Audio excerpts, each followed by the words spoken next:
computer. Good afternoon, and welcome to Straight Talking with Kelly, where real conversations happen. This is where you'll meet some of the most intelligent, talented, and creative people who come to share tips, resources, and knowledge on various topics. Join me today in welcoming my guest, Ericka Scott. Ericka is the founder and owner of Honey Art Studio, and we're going to talk about why it's so important to the Black community. So welcome, Ericka. Hi, Kelly. Thank you. Yeah, I'm really looking forward to this. So Ericka, before we get into a little bit about our conversation, I'd like to read a little bit of your background, okay? Okay. Ericka is a native San Franciscan that grew up in the Fillmore Western Addition. She currently is the director of district programs for the San Francisco African American Art and Cultural District. She is also a consultant instructor at Renaissance Entrepreneurship Center. She studied she studied American Studies with an emphasis on urban development at the University of California of Berkeley. She is the founder, owner of Honey Art Studio, a space that acknowledges Black people's creativity, longevity, ingenuity, and faith. Through various forms of art and economic development, she highlights and uplifts the culture. Yes, indeed, she does. And I can't wait for us to get a little bit more into the conversation just to find out why Honey Art Studio is important to the community. So Ericka, let's walk down memory lane a little bit before we get into our conversation. Now, I would like for you to tell the story how we really reconnected. So you tell that story. Okay. How we reconnected. Okay. Yes. So I was working as a consultant with the Renaissance Entrepreneurship Center. I still do. And our director was gonna go and teach a class. And at the last minute, he couldn't. So he asked me if I could teach the class. So I said, sure. He said it was a class at San Francisco City College and in their, I think, fashion department. And It was the instructor had asked for someone to come in and teach her class on marketing. So that's something I do a lot of times. So I was excited to do it. So I walked into the classroom and lo and behold, I saw Kelly Armstrong. And I was so excited. And, you know, Kelly is so personable. So she's like, hey, good to see you. But I can tell she didn't feel the same excitement that I felt. And it's only because she just didn't remember at that time, because she was my first, Kelly, you were my first instructor when I started the Renaissance Entrepreneurship Program.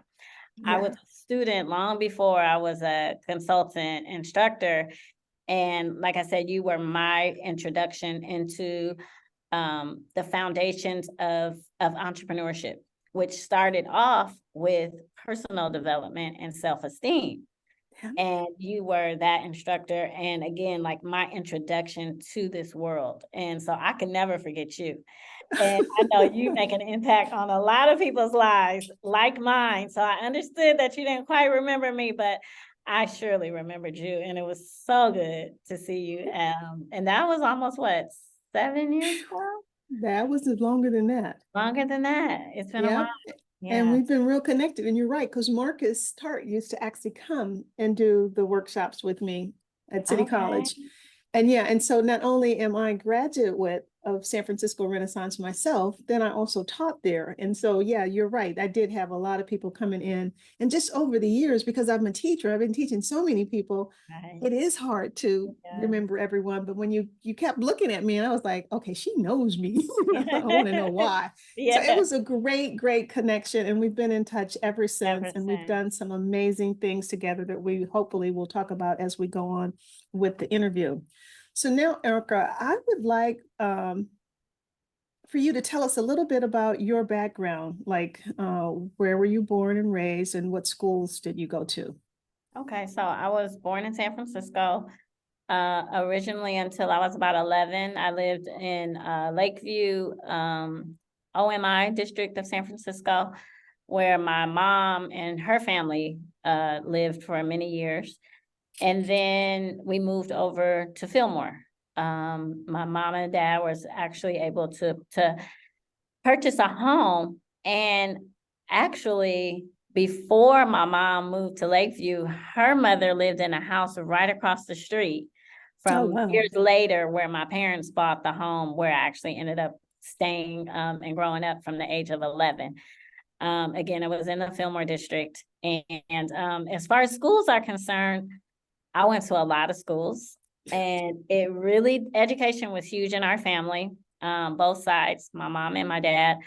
My mom wanted us to go to private school, but there was times later on she became a single parent, and just according to what she could afford.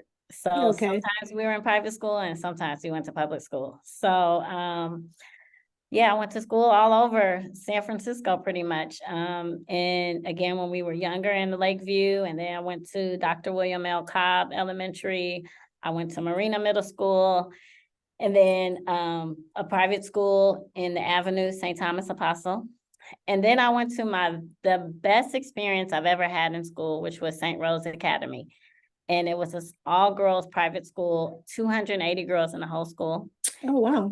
And there was about 15 African-American in the whole school. Oh, wow. But it was a wonderful experience. We were all really, really close. And then we also just had great friends throughout everyone who was there. So that was a really good experience for me. And then again, I went back to public school and graduated from George Washington High School. And then from there, I went to UC Berkeley. So Okay. again, education is huge in our family.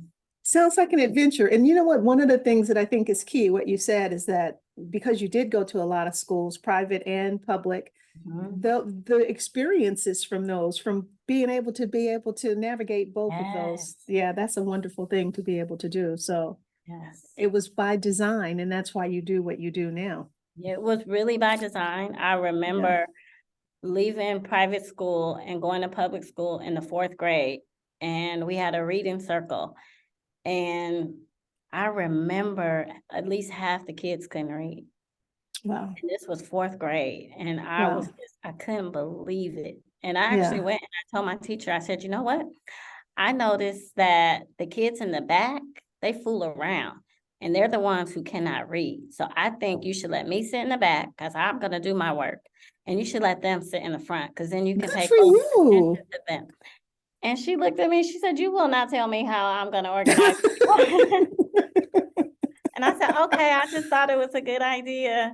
But 4th grade, and you were in 4th grade. I was in the 4th grade. And you had that kind of foresight better than the teacher. Because it was just so obvious, you know? And it's still happening the good today. kids, we were sitting in the front and we were going to do our work. And the other kids were fooling around. And it was just like, So I got a real good insight on just life by going to different schools. You really see a huge difference in education. Wow, that's beautiful. So now, Erika, you are the director of district programs for the San Francisco African American Art and Cultural District. What does your job duties entail? What do you do there? Okay, so first let me say, because the San Francisco has a cultural district program, and it's easier to explain it because it's a new program. When you think about the Mission or Japantown, there's a couple of districts in the Castro. So these are designated areas that are kind of like a solution to gentrification. When you go to different places in the city and the Mission doesn't look like the Mission anymore. And like Fillmore looks different than it once used to look like as far as culture and natives of those communities. So the city now actually has a cultural district program where we're to preserve culture and history of certain communities. So the Bayview is the official geographic area of the African American Cultural District. And so again, as the director of district projects, my goal is to make sure that other nonprofits, businesses, churches, that their legacy is preserved in our culture. So the first part is just awareness and education about the cultural districts program. And then there's a lot of focus groups that we host, a lot of town halls, just to make sure that these cultures are preserved. We actually have an upcoming town hall, the city has a cultural heritage context statement. And they were just about to pass the legislation, and then we read it, and the African American portion of that is so minimum. We're like, wait, we can't pass this yet. Okay. So we are organizing right now a town hall just so that the African American heritage of San Francisco is huge. So we want that to be a part of the context statement. So those are the kinds of things that we are mandated to do. And again, there's several cultural districts throughout the city, and we all collaborate at some point. But again, we each have our designated areas. Oh, that is beautiful. Good for you, Mhm. girl. You are always doing something above and beyond. That's what I love about you. So now you have a fascinating story about visiting your very first art gallery event and how it inspired you. Tell me about that story. Okay, so my mom was a strong activist for me growing up. I saw it all the time and just giving back, and the same that she wanted for us, her children, she wanted for the kids in the community, which was, great education, a nice hot meal, just the basic necessities of life. Mhm. And so it's just in my blood to want the same for other people as well. And so I was volunteering at first at the Ella Hill Hutch Community Center while I was in college. And then I was actually hired to work there. And at that time, I was the program director. And we had a gentleman who came to our executive director. He was getting his master's in nonprofit administration at the University of San Francisco. And so each person in that program had to adopt a community. So he basically adopted the Ella Hill Hutch Community Center. And he said he wanted us to elevate, and he wanted us to get exposure to things outside of our community. He wanted to build our board. He wanted to build our fundraising efforts. I mean, he just had a vision for us. Well, hey, wait a minute, girl. He sounds like a volunteer's dream, an organization's dream. He was, and I'm so sorry he passed away, but he Oh, definitely left a huge impact on all of us. okay. Yeah, Theodore was his name. And so what he wanted to do, he wanted to host this real fancy fundraiser. So we were all thinking we were going to buff the gym floors and rent tables. And he was like, oh no, we are not doing this event where you guys play basketball, So he said, I have a surprise location. So when he told us where it was, it ended up being downtown San Francisco. So I had never been to this place. And I walked in, and to this day, I can just feel the grandeur of it. It was just beautiful. It was an art gallery. And it was just beautiful paintings on the walls. It was just so fresh and bright. And we were all there. And when I say we, I mean our staff, our community. Right, And okay. normally we're in this community center, Right. smack dab in the middle of the Western Addition. And so it was just a really good opportunity for us to all be together in like this real fancy space. And so I've held on to that. Like, I just love that feeling. And I felt good about us all experiencing that together. Yeah. And I guess it just kind of planted somewhere in the back of my mind, and I held on to it, but I never really said much about it. And so years later, I think maybe 10 years later, I just had this desire that I wanted to host my birthday party at an art gallery. I wanted other people, my real close friends and family, to just have that same experience. So they were all excited about it. And when I called to talk to the owner of the art gallery, this was a different gallery. This is the Joyce Gordon Gallery over in Oakland, actually. So I called and told them I was going to come and bring some friends. Could I bring some snacks and things like that? And so she said, sure. So then they called back and they said, well, do you guys want to paint? And I was like, do we want to paint? Like, I was just thinking, no, we're just going to, experience the gallery. And she said, no, you guys can paint. And so I immediately said no. And I kind of mentioned it to some of my friends, and they said, yeah, let's paint. And I was so surprised. So I called back and I said, okay, we're going to paint. So it literally took me that day, we finally all gathered. It literally took me an hour to put my paintbrush on a canvas. Like I was just so nervous. I was so out of my comfort zone.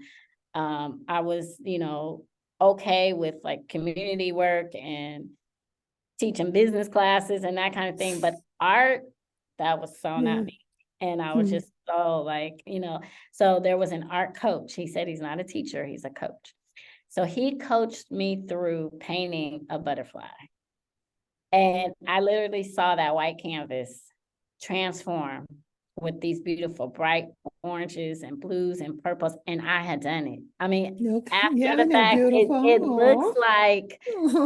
looks like a 7-year-old probably did it, but it was just so fascinating for me that I did it. And I was just blown away. And you stepped out of your comfort zone. I stepped out of my comfort zone. Like it really, I hate for it to sound cliche, but it's real. It changed my life. Yeah. Because now I paint. And well, we're not going to even get into that because we're going to let people know in a few minutes how much it really did change your life. Yeah. Now, what are the benefits of visiting an art gallery besides enhancing your brain function and awakening your visual imagination? What do you think art galleries do?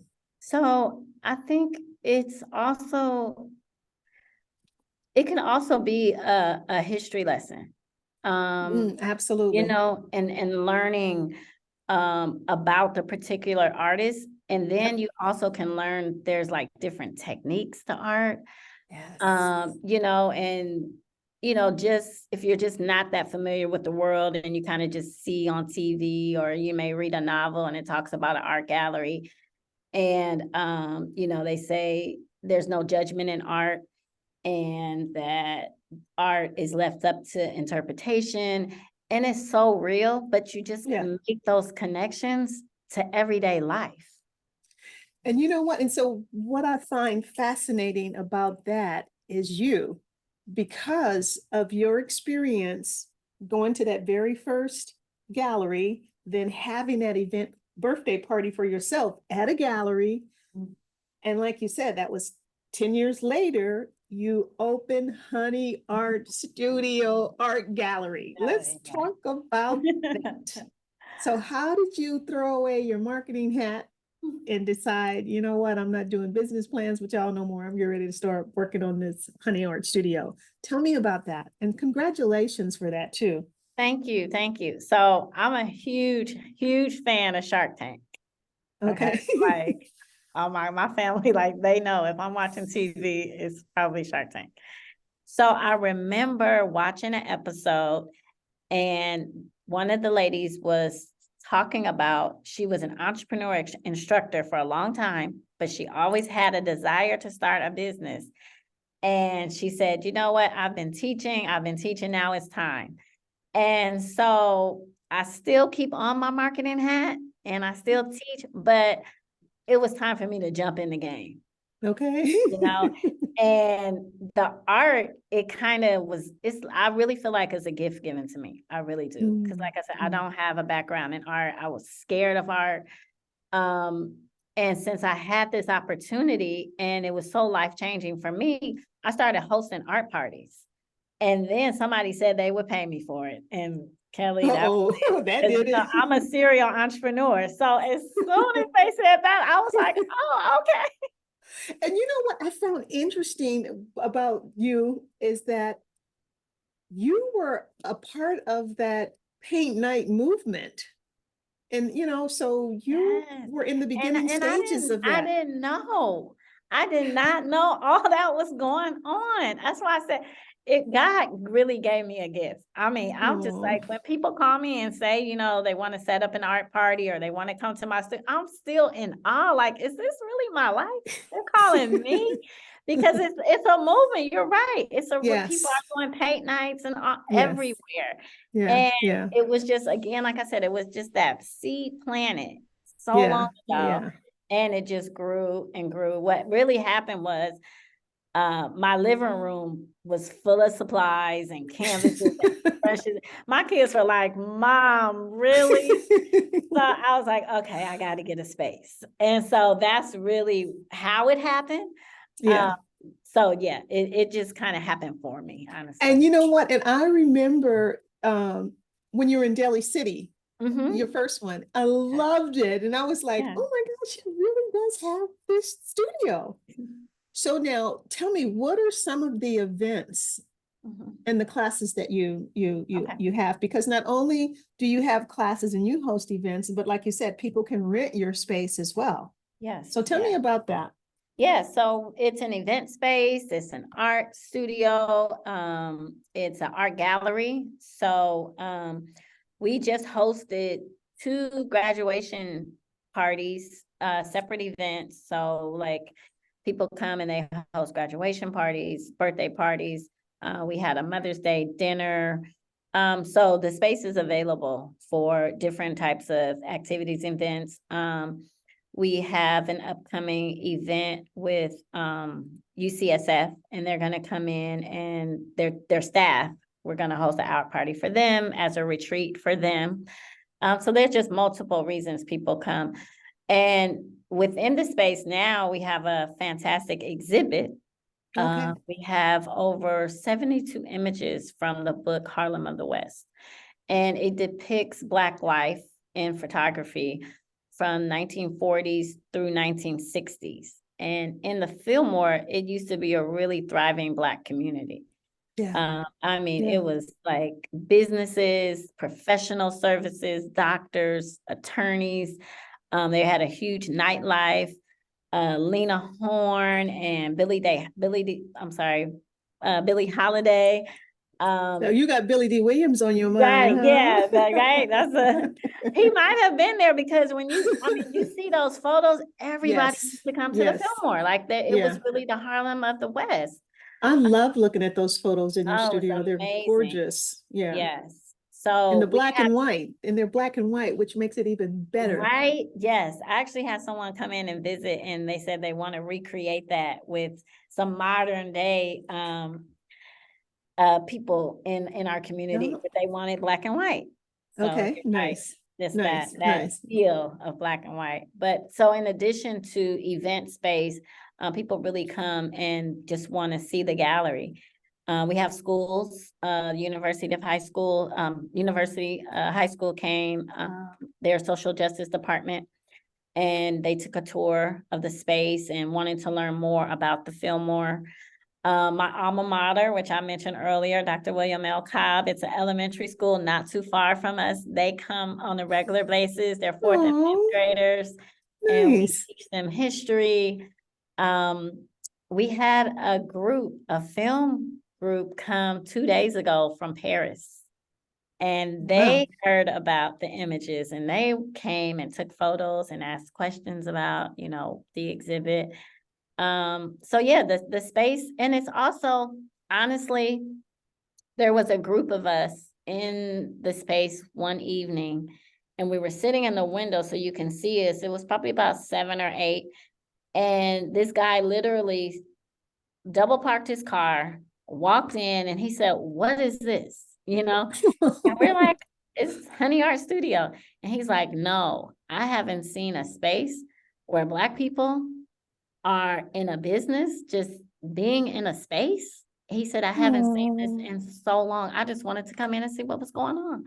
oh, how sweet is that? Yeah, that was just like amazing because, Fillmore does look different than Yeah. what it used to Yeah. look like, Yeah. Yeah. and so for people to feel comfortable, like I said, people come from Paris and people come from Antioch, just for a safe space, and then to just, kind of feel Black culture again in the Fillmore. Yeah. And you know what? And that's why what you're doing is so important. It is so important that you have brought that inspiration that you got to life. You know what I mean? And now being able to share it and educate people. And it's historical. Mhm. You know, you could be it's kind of like you are part of the Harlem Renaissance Mm. kind of movement, Mhm. preserving that Blackness. And I love that about you. So now tell me, what are some of the classes that you offer?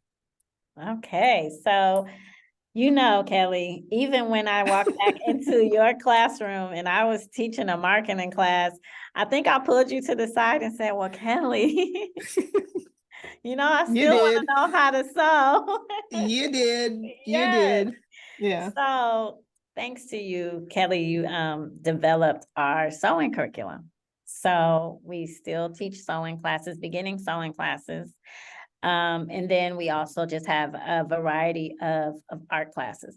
I'm gonna be honest, I don't know. I think a lot of people do it. You're late night, maybe 1, 2 in the morning, and you're scrolling and you see these like strange kind of projects people are working on, Yes. real quick snippets of like people pouring paint or coloring tennis shoes or just different Yeah. crazy things. And then they come out with such a fantastic project. Well, that's what we Yeah. do. Yeah. I literally look on YouTube and I'll see a project and I'll say, hey guys, if you want to come in and explore and try this project, this is the space to do it.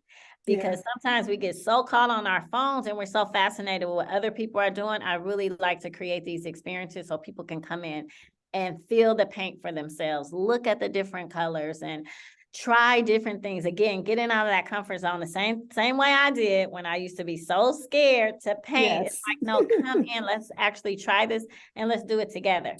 So we do graffiti, all kinds of art classes. It's just the space and it's for adults. It started off as being a space for adults.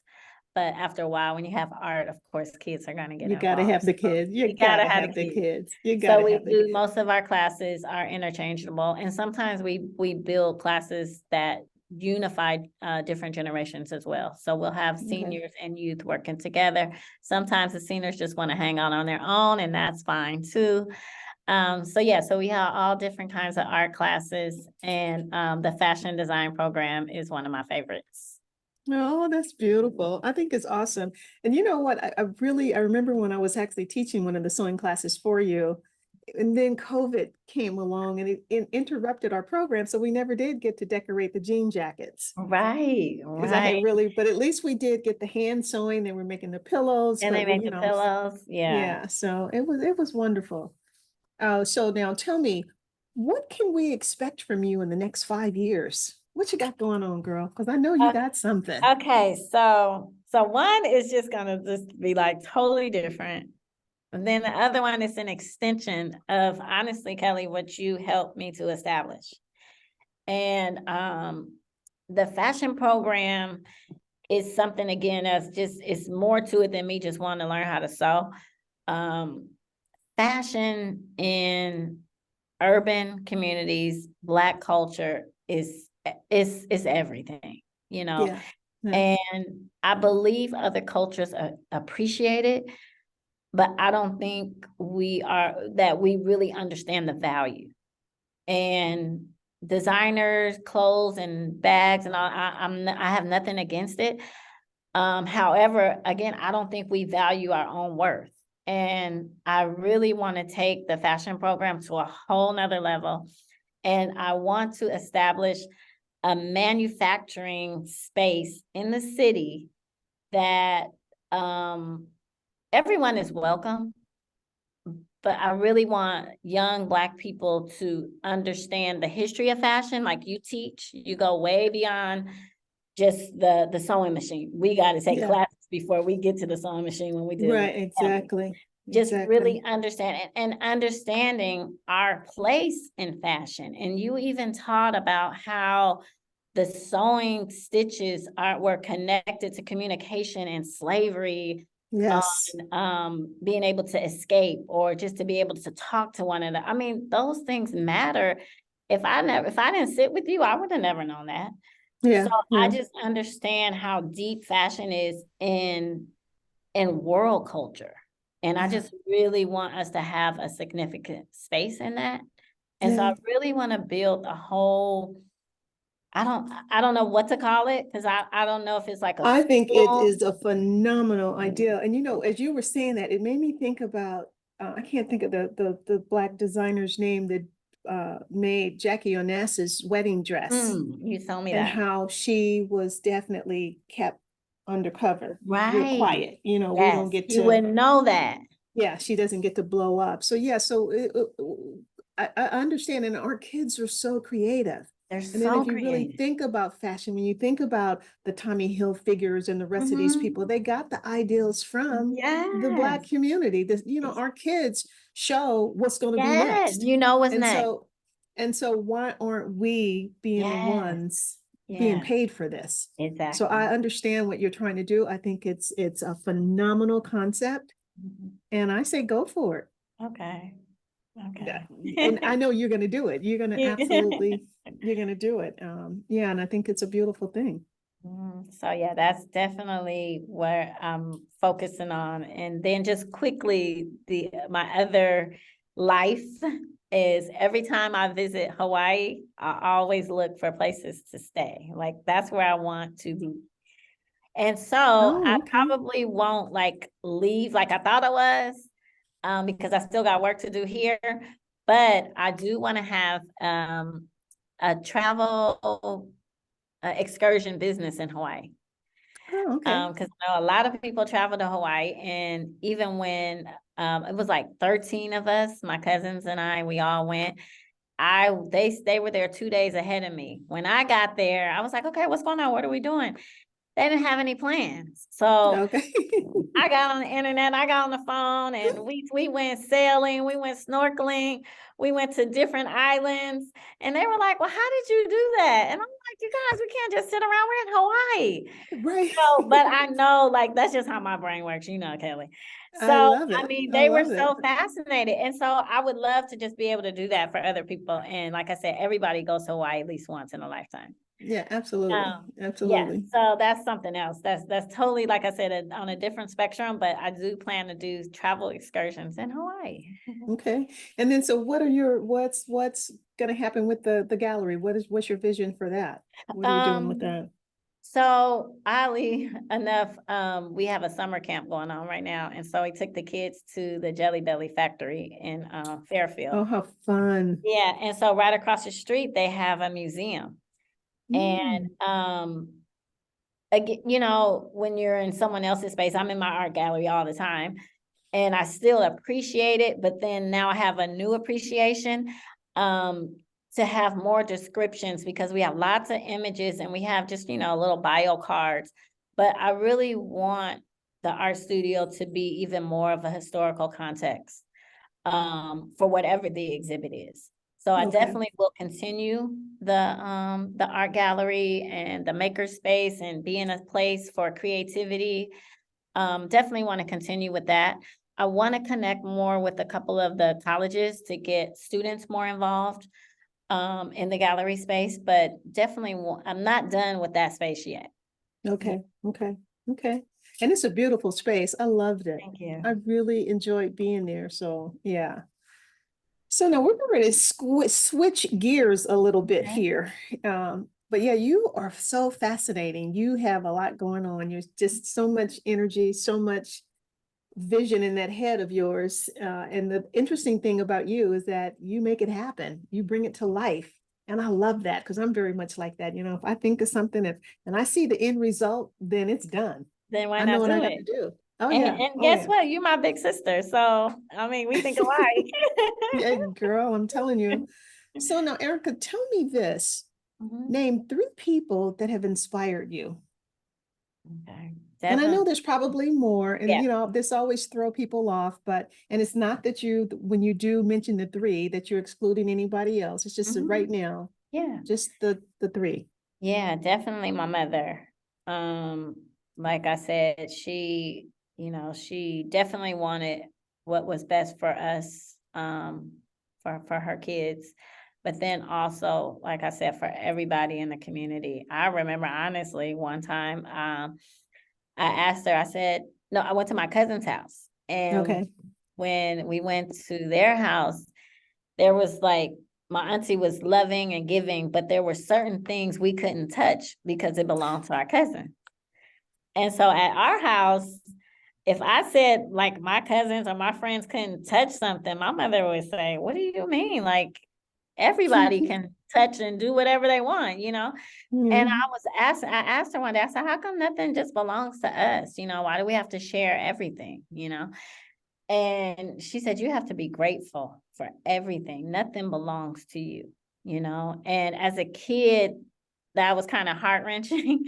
But now I get it, you know? And she was just so loving. And there's so many kids who did not have half of what we had. And we didn't have that much either. But, you know, there's just always someone who needs a little bit more. And my mother Yeah. just really, really emphasized that in our life and in our family. And I'm just so grateful for that.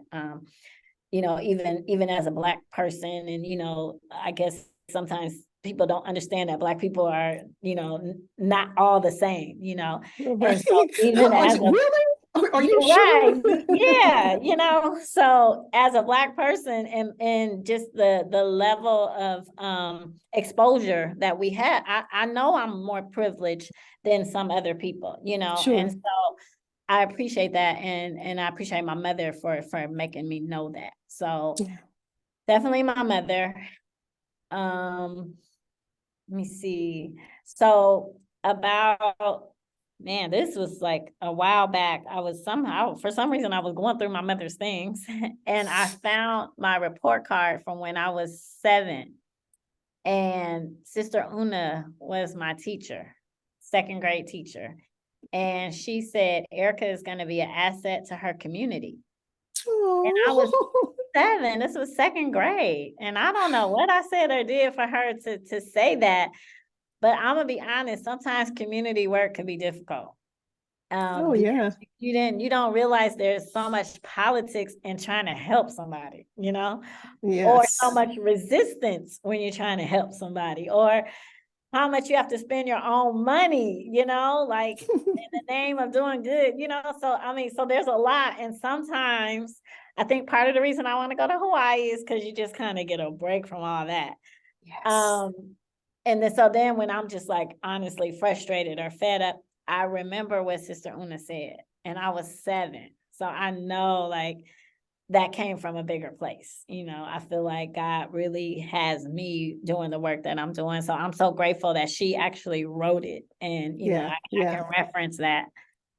And then a third person, I would say my husband. Um, my husband, he was originally my high school sweetheart. We both went our separate ways, and we've been back together now for 13 years. He's incarcerated, and he's so supportive. Um, and there were times, because I said I'm a serial entrepreneur, I'm a community advocate. Sometimes I've had a regular job and I've quit because I'm like, that's not where my heart is. That's not where my passion is. And even from where he is, he will help with resources to support our family. Oh. Sometimes his family will send him money for him and he'll send it to me. And yeah, and just being like a real cheerleader, because he sometimes he can't believe, like, you want to do what? Like, He's probably so proud of you. I'm yeah, sure he's very and proud he of you. really, really is. And Yeah. we even hosted an art exhibit together from while he was incarcerated. Okay. And he's not an artist himself, but he knows how important art was to me. So he Okay. gathered up a lot of the guys in the facility where he is who does art, and he sent them to me, and we did this virtual art show. And he's typically like not that kind of guy, you know. So he's going around asking people for artwork, and you know, so that he's just so supportive. So I'm Oh. really grateful for You know, him. it would be nice if you did a gallery display of the art that they've done in That's your nice. studio. That would be really nice. Yeah, Yeah. that would be wonderful. That would be a great way to thank him for that. Yeah. You know, when you talked about your second grade teacher, it made me think about what you said to your fourth grade teacher. So you was a little Mm, spitfire. I was. I must have been. Yeah. So you You was a know, community activist then and didn't I know, was. so you were in training. Yes. No, right. Yeah. And I just want to share this story because sometimes people don't understand. Right next door to our art gallery in our community, you know, I'm in the Fillmore, and right next door is Japantown. And I actually just went to Japantown yesterday, and I used to hang out in Japantown as a kid. Just a, you know, a nice area to be. And I don't think people question or have a problem with Japantown or Chinatown or even the Mission. But whenever you want to acknowledge something for Black people, it's almost, there's some kind of resistance, and it's kind of hard to explain. And so it's not that we aren't welcoming to everybody. We just want people to understand our culture too. And so I'm saying all that to say, as it relates to schools and why this is so significant, during one of our transitions from private school to public school, we went to a school in the community, and at the time it was predominantly Black. So when we went to the school, most of the kids were Black. And my mom enrolled my sister and I, and we were leaving out of almost out the door, and we saw like 5 young white girls, and they were like my sister and I, they were our age, you know. So my mother said, well, where are you guys going? Because we didn't see any white kids the whole time. And so they said, oh, we're going upstairs. And she said, well, what is upstairs? So they said, our class. And she said, you're in class in this school? Like, because we didn't see any white kids. Oh, So they said, wow. yeah, our class is upstairs. So we're literally leaving out the door. My mother went right back, and we went back to the registrar's office. So my mother said, is there another 4th and 5th grade? And so the people in the administrator's office kind of looking strange. And they're like, yeah. And she said, well, where is that? And they said, upstairs. And she said, well, why didn't you tell us anything about that? And so the administrator said, oh, Wow. it's a gifted program. So my mother said, well, I want my girls in a gifted program. So they said, well, they have to test, and it's the middle of the school. She said, test them. You know, so we tested, we passed. And so now we're in the gifted program. And it's just Wow. like, it was just not even introduced or in, you know, So had you guys not seen those girls come downstairs, you wouldn't have known about that we wouldn't have program. known. And they just, Wow. I don't know if it's an automatic exclusion, or if they automatically feel like we couldn't do, you know, so it's just those kinds of things, why Black culture is so important, and what kind of impact it has from generation to generation. It's just this underlying exclusion that's out there, you know, and then there's just so much access that we don't have even now, you know. Yeah. That was a long Yeah. time ago. Yeah. Yeah. So yeah, So nothing I has. got it honest. I love it. You know what? And that's why I'm so glad that you're doing the work that you're doing, because it's important. Mhm. You know, I've spent my life very much like you, teaching and making sure that I was tapping and waking up African American kids and Yes, adults, you know, and just, adult. passing that torch, just, teaching what I can and hoping that you can wake up as many as possible. Yes, And, that's all you do. that's what we do, If all of us do that, we'll be a better place. right? We'll be at a better place for It'll it. be a better place. So now tell me this, just listening to you and the stories that you have, there's so many stories. So I know that we're going to have to come back at some point Yes, and, okay. and do this again. But tell me, Erika, what would the 9-year-old Erika, little girl Erika, say to the grown woman Erika today? What would she say to you? Oh my goodness. Okay, well, now you're getting personal. Of course. I could do community and all that, but now that's personal. Okay, so this is about to take a turn. So my brother and my sister and I, we're all 11 months apart, and I'm in the middle. So my sister, it's my sister, it's me, then it's my brother, and then we have an older brother, and he actually passed away last year. Okay, sorry So about that. yes, so my sister and I, 11 months apart, and I'm small. I see people in person, and when they see me, they're like, because we've been on virtual and Zoom, they're like, I didn't know you were so little. So I'm 4'11", 4'10" and a half actually. And my sister's not that much taller, but anything other than under 5 feet is like really little. So I think she's like maybe 5'4". Okay. And I was always the smart one, and she was always the pretty one. Mm. And I think just being a girl, no matter what, you want to be pretty, so it was good that I was always smart, but it was just a difference. And so I think I don't know. I felt invisible at 9. Mm. And so I think I would tell my 9-year-old self that God created me to look the way I look, the size that I am, and embrace it and not feel less than because of it. Because, I just always felt like, invisible because my sister, and she has such a bright personality. And I was like really, really shy. Mm. And now she's like my best friend, and she's so proud of me. And I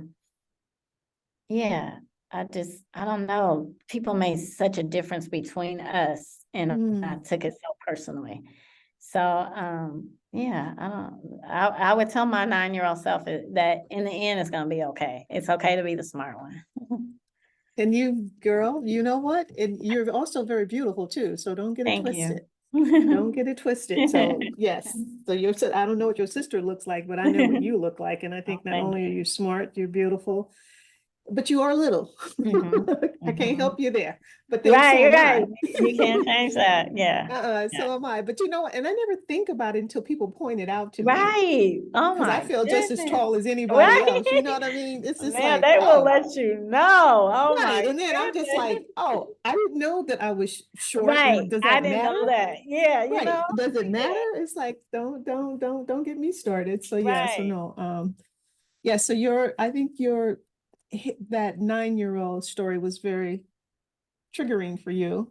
I Mhm. did not know that, but I think you were able to tell that little girl was able to speak how Mhm. she felt, Yeah. and then how she has encouraged the grown woman you to become who you are. Yeah. So your sister's beauty didn't stop you. Yeah.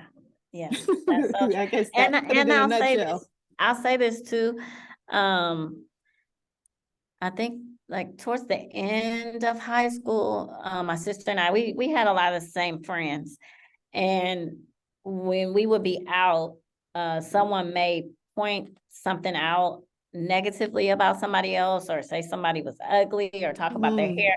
And instinctively, my sister and I would both say, people aren't ugly. Like, nobody gets to decide what they look like when right. they come into this world. And, Right. so, and my friends would look at us like, why can't we say somebody is ugly? I'm like, that's so hateful. That's Yeah. so, Yeah. you can Yeah. damage a person.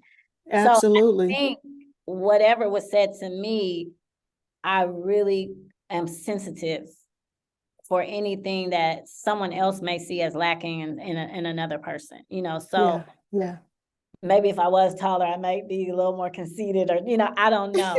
But now I do look at, I mean, nobody gets to decide how they're going to come into this world, Yeah. So I think I would tell my 9-year-old self also, um, again, don't be so focused on what you look like. And, like there's so much more to life, and, those Yes. kinds of things. Absolutely. Yeah. Absolutely. And beauty is in the eye of the beholder. Yes. We Yes. all see each other, and half the time when people are looking at you, they're not looking at a physical beauty, they're looking at that inner beauty, Exactly. that Yeah. heart that you have.